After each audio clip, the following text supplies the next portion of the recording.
So first we'll measure the height of the new mast boot from the parameters we have. So taking from the base up to where you want the new mast boot to fall. And I'm going to make the new mast boot a little higher than the old one was. So the old mast boot was at about 6 inches tall, and I'm going to make it about 7.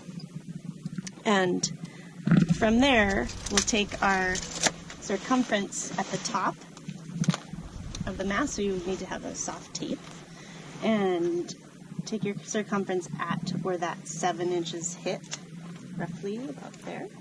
Well, it should be the same circumference.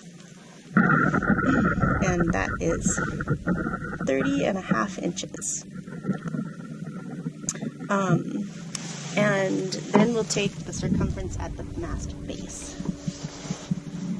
And I'm going to take it at the outside of this mast collar. 58 inches circumference at the base.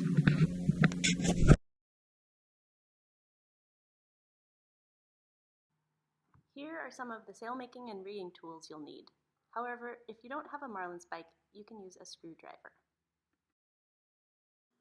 First, calculate the radius of the top and bottom of the boot by plugging your circumference numbers into the formula.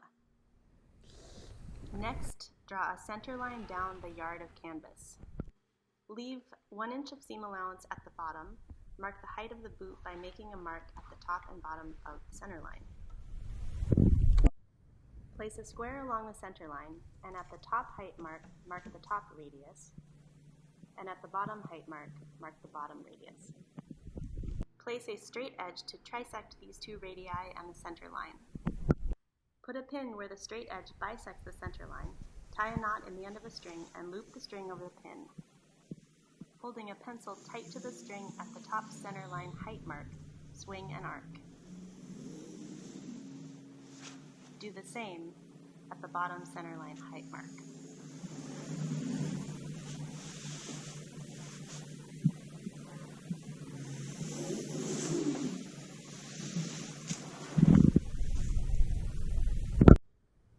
Add a 1 inch seam allowance at both the top and bottom. Calculate half your top circumference and using a soft tape, measure out from the center line and mark. Do the same for the bottom circumference.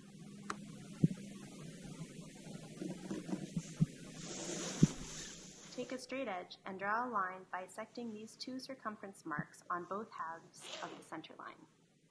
From this line, draw a 1 inch seam allowance. Cut out your mast boot with confidence.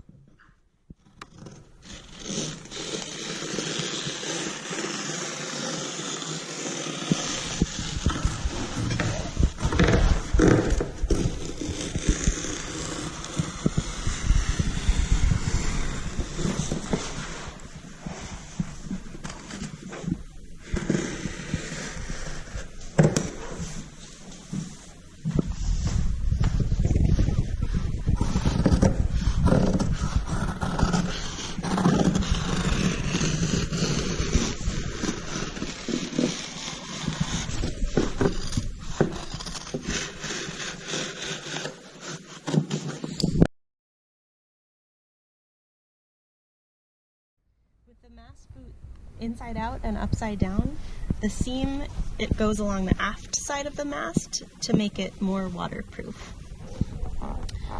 The seam is a running stitch, which starts at the top of the mast boot. So in this case it's the bottom because it's upside down.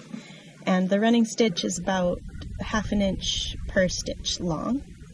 When you get to the bottom, stop before the bottom seam allowance and then turn to stitch the running stitch back the other direction.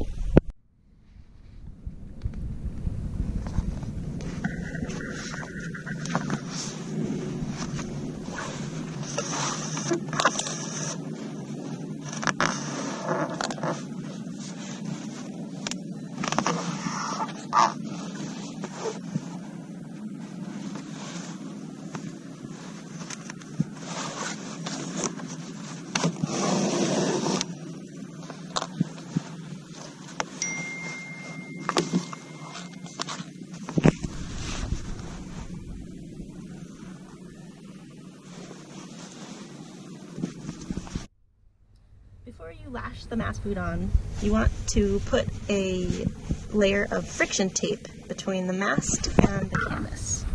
And that's to hold the boot in place when you lash. To start, you splice a small eye in the seine twine and then thread the seine twine through that eye. Take a hitch around the mast and make sure that you start your lashing right at the top line, the top of the seam allowance of the mast boot. Take 2 full round turns with your seine twine, lashing twine, and then tie a marlin spike hitch.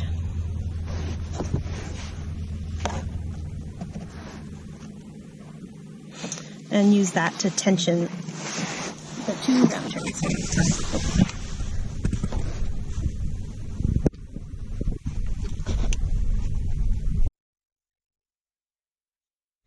Take your marlin spike hitch and tension the round turn. Do about 4 full round turns and then take a half hitch through the first round turn where it's laced through the eye splice, and a half hitch through itself.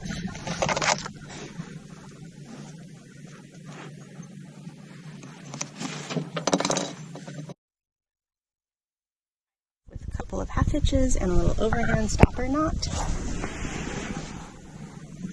And then you can wrap a bunch of oakum around the base of the mast to fill out the mast boot. So once that's all in place, then you can take your mast boot right side out. And what you'll do at this point is another lashing around the base with the raw edge of the canvas folded under. And then it'll be the same type of lashing that we did underneath here at the top. Apply 3 coats of a yacht enamel paint. The first coat is a thin mixture of 50-50 turpentine and paint. Subsequent coats are thinned less.